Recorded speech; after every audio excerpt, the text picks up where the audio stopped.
আসসালামু আলাইকুম রহমতুল্লাহি ওবরাকাতুহু। সম্মানিত দর্শক, প্রধানমন্ত্রী তারেক রহমান সাহেবের যে মন্ত্রী পরিষদ, উপদেষ্টা পরিষদ কেমন চলছে, এবং এই মন্ত্রী পরিষদ এবং উপদেষ্টা পরিষদ তাকে কি সফলতার স্বর্ণ শিখরে নিয়ে যাবে, নাকি পতনের অতলান্তে নিয়ে যাবে, কিংবা তিনি নিজে যে সকল কাজকর্ম করছেন সেই কাজকর্মগুলোর মধ্যে আলটিমেটলি সরকারের সফলতা, তার নিজের ব্যক্তিগত সফলতা এবং দেশের যে সার্বিক অবস্থা, এই বিষয়গুলো কিভাবে প্রতিফলিত হচ্ছে, এর কি কোনো ভবিষ্যৎ আছে? এই বিষয়গুলো নিয়ে আলোচনা করব। এবং আমি যখন আলোচনা করছি তখন রাজপথে শিক্ষামন্ত্রীর পদত্যাগের দাবিতে তুমুল আন্দোলন চলছে। তারপর সংসদ ভবনে ছাত্ররা ঘেরাও করে আছে, পুলিশ লাঠিপেটা করেছে, কয়েক দফা তাদেরকে তাড়িয়ে দেওয়া হয়েছে। যেহেতু এই জেনারেশনটা মানে আমাদের দেশে কোটা বিরোধী আন্দোলনে যারা সফলতা পেয়েছেন তাদের চাইতে এই জেনারেশনটা আরও বেপরোয়া।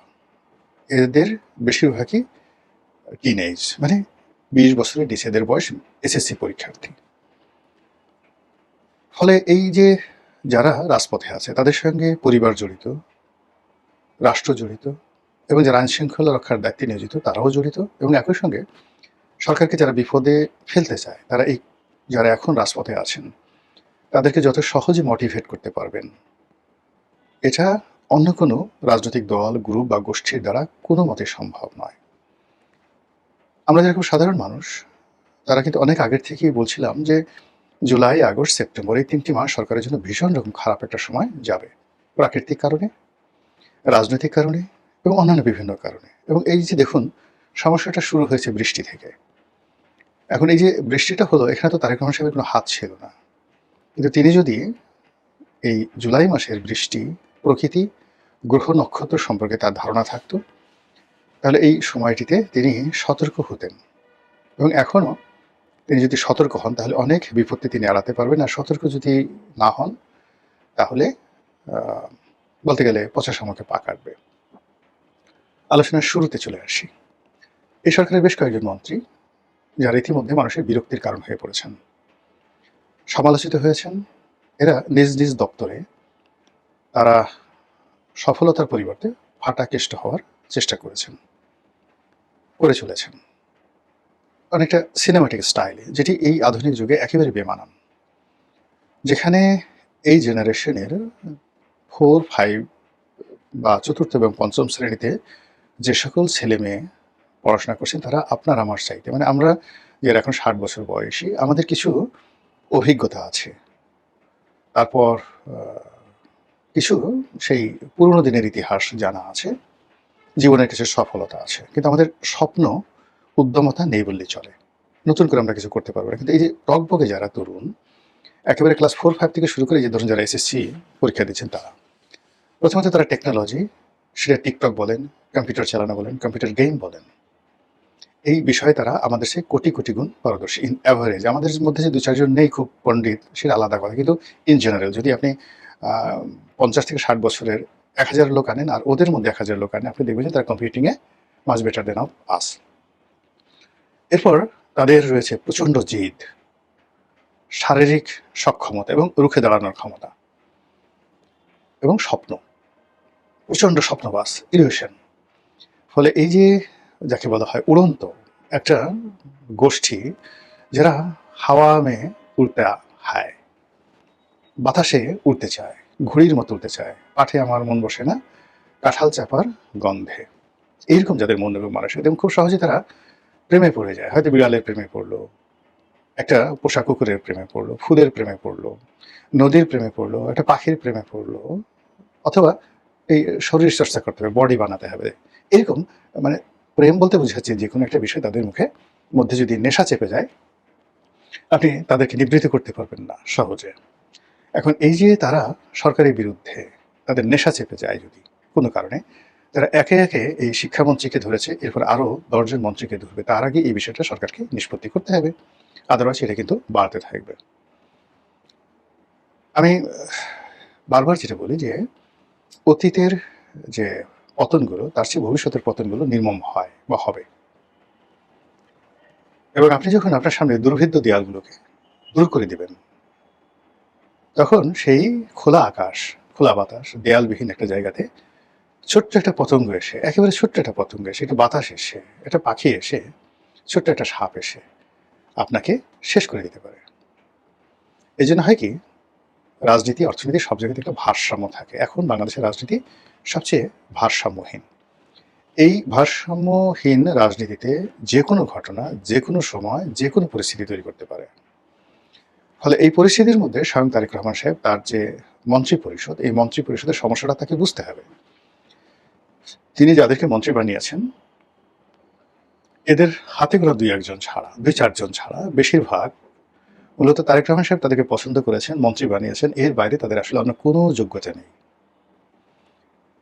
এবং এদের বাইরে, এই ঘটনার বাইরে, মানে মন্ত্রী হয়, এমপি হয়, এর বাইরে তাদের ব্যক্তিগত জীবনের যে সফলতা, পরিবার, স্বাস্থ্য এবং ব্যবসা বাণিজ্য, রিজিক যেটাতে আছে, এখানে তাদের সফলতা উল্লেখ করার মতো নয়।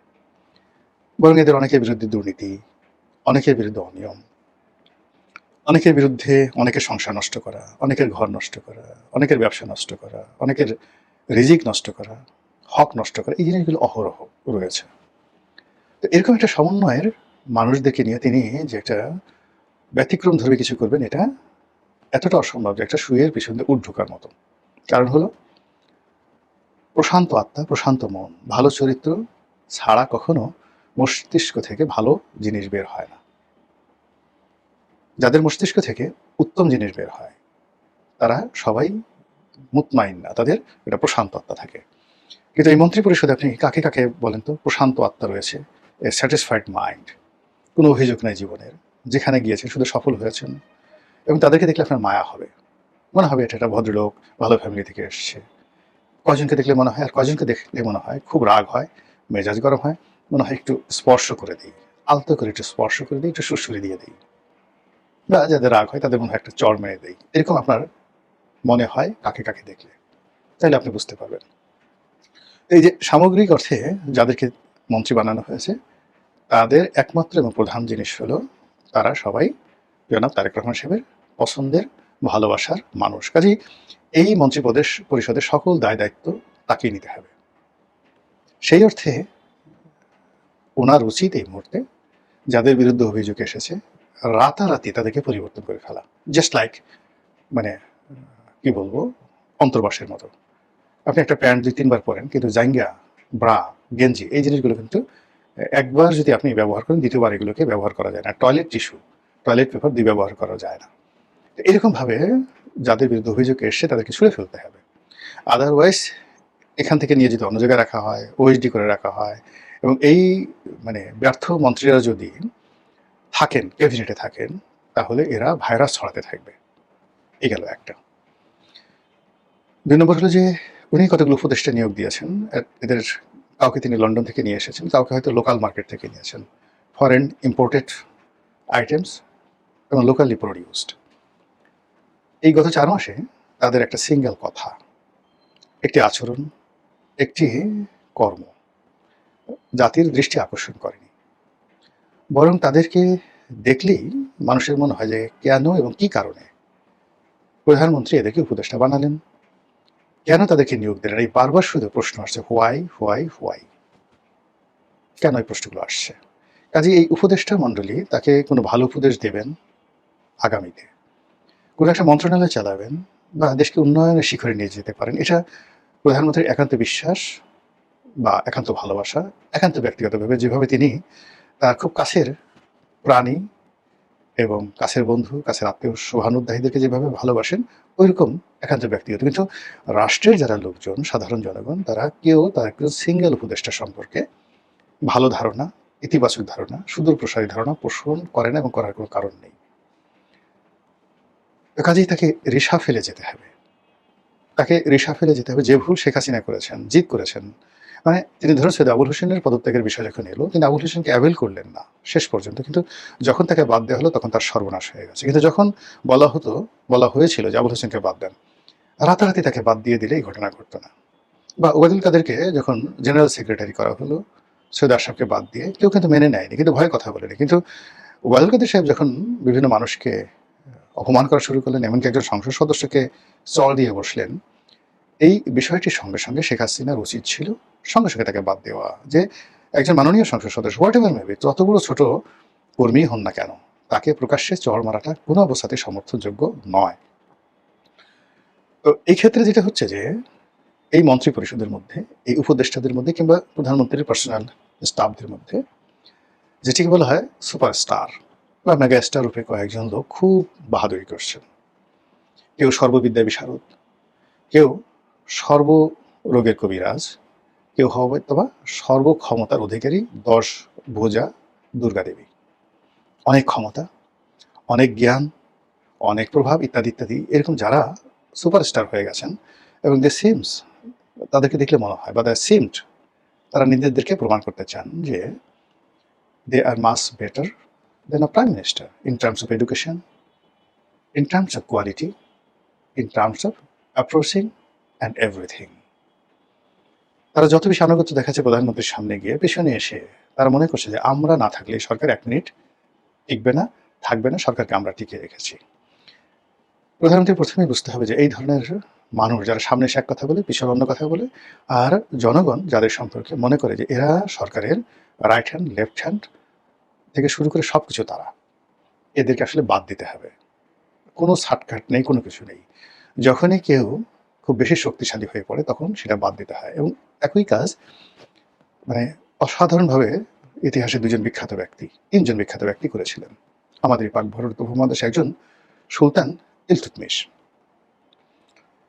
সুলতান ইলতুৎমিশ তার দরবারে তুর্কি এবং আফগানদের প্রাধান্য মানে কমানোর জন্য তিনি 40 জন দাস, the slave, the great 40 slaves, এরকম একটা বাহিনী গঠন করেছিলেন এবং তাদের হাতে সব দায়িত্ব দিয়েছিলেন। তিনি তার জীবদ্দশায় এই 40 জন কৃতদাস, তাদের বেস্ট সার্ভিস তিনি পেয়েছিলেন এবং রাষ্ট্রকে অসাধারণ একটা সেবা দিয়েছিলেন। কিন্তু তার মৃত্যুর পরে একেবারে গিয়াসউদ্দিন বলবনের জমানা পর্যন্ত প্রথম দিকে এই 40 জন কৃতদাসের যে যন্ত্রণা, পুরো ভারতবর্ষ অস্থির হয়ে গেল। একের পর এক যুদ্ধ, একের পর এক ক্ষমতা, প্রাসাদ ষড়যন্ত্র, হত্যাকাণ্ড, সব মিলিয়ে তছনছ। যখন নাসিরুদ্দিন সাহেব ক্ষমতায় আসলেন, দিল্লির বাসা, ওই যে নাসিরুদ্দিন, তার প্রধানমন্ত্রী হলেন তারই শ্বশুর গিয়াসউদ্দিন বলবন, তখন 50% তিনি এদেরকে কমাতে পারলেন এবং নিজে ক্ষমতায় এসে জাস্ট গ্যাচাং গ্যাচাং সবগুলোর শিরোচ্ছেদ করে দিলেন। ফলে তিনি 20টি বছর, 40 বছর তিনি শাসন ক্ষমতায় ছিলেন, 20 বছর প্রধানমন্ত্রী রূপে আর 20 বছর সুলতান রূপে। এই 40 জনকে তিনি শেষ করে দিয়েছিলেন। ঠিক সেম কাজ করেছিলেন আলাউদ্দিন খিলজি, একই অবস্থায় তিনি পড়েছিলেন।